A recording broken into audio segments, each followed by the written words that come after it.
स्वागत है आज के एपिसोड में, जहां हम नागपुर के गवर्नमेंट मेडिकल कॉलेज और अस्पताल से जुड़ी दिल दहला देने वाली कहानियों की चर्चा करेंगे।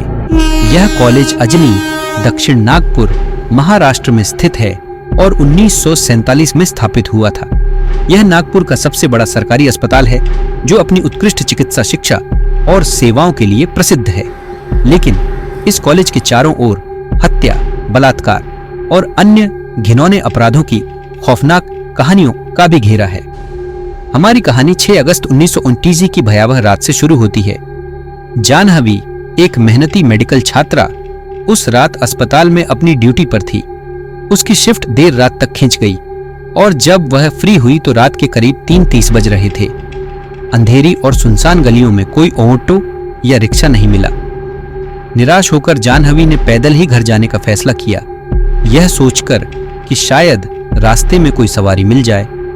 जैसे ही वह कॉलेज के पीछे की घने अंधेरे वाली सड़क पर पहुंची, अचानक एक रिक्शा वहां आ गया।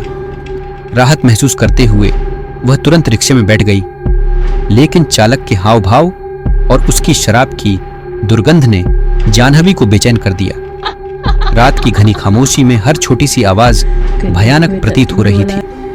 रिक्शा चालक ने रिक्शा को कॉलेज के पीछे की जंगली सुनसान सड़क पर रोक दिया। दिल की धड़कन तेज हो गई। जानहवी ने घबराकर पूछा, आपने रिक्शा क्यों रोका? तभी चालक ने अपनी घिनौनी मंशा प्रकट की।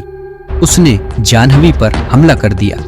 जानहवी की चीखें अंधेरे में गुम हो गईं। उस निर्दयी चालक ने जानहवी का बलात्कार किया और फिर बेरहमी से उसकी हत्या कर दी। उस रात की खौफनाक घटना के बाद कहा जाता है कि जानहवी की आत्मा आज भी मेडिकल कॉलेज में भटकती है। रात्रि के सन्नाटे में कई लोग उसकी भूतिया छवि देखने का दावा करते हैं। खासकर जो रिक्शा चालक रात में उस इलाके से गुजरते हैं, उन्हें वह प्रेत की तरह दिखती है। कहा जाता है कि अगर कोई रिक्शा चालक उस इलाके से गुजरता है तो जानहवी का भूत रिक्शा में आ बैठता है। अगर चालक ने पीछे मुड़कर देखा तो वह जान से हाथ धो बैठता है। उसकी चीखें रिक्शे की खड़खड़ाहट में घुल जाती हैं और आसपास का माहौल और भी डरावना हो जाता है। लेकिन अगर चालक बिना पीछे मुड़े सीधे देखता रहे तो जानहवी का भूत चुपचाप सीट पर पैसे रखकर गायब हो जाता है, छोड़ जाता है एक ठंडी हवा का झोंका और एक अनकही दास्तान। यह है जानहवी की दिल दहला देने वाली कहानी, जो कॉलेज की अंधेरी परछाइयों में घटी भयानक घटनाओं की याद दिलाती है। ऐसी और कहानियों के लिए हमारे चैनल द स्टोइक पाथ को सब्सक्राइब करें और इस वीडियो को लाइक, शेयर और कमेंट करना न भूलें। धन्यवाद।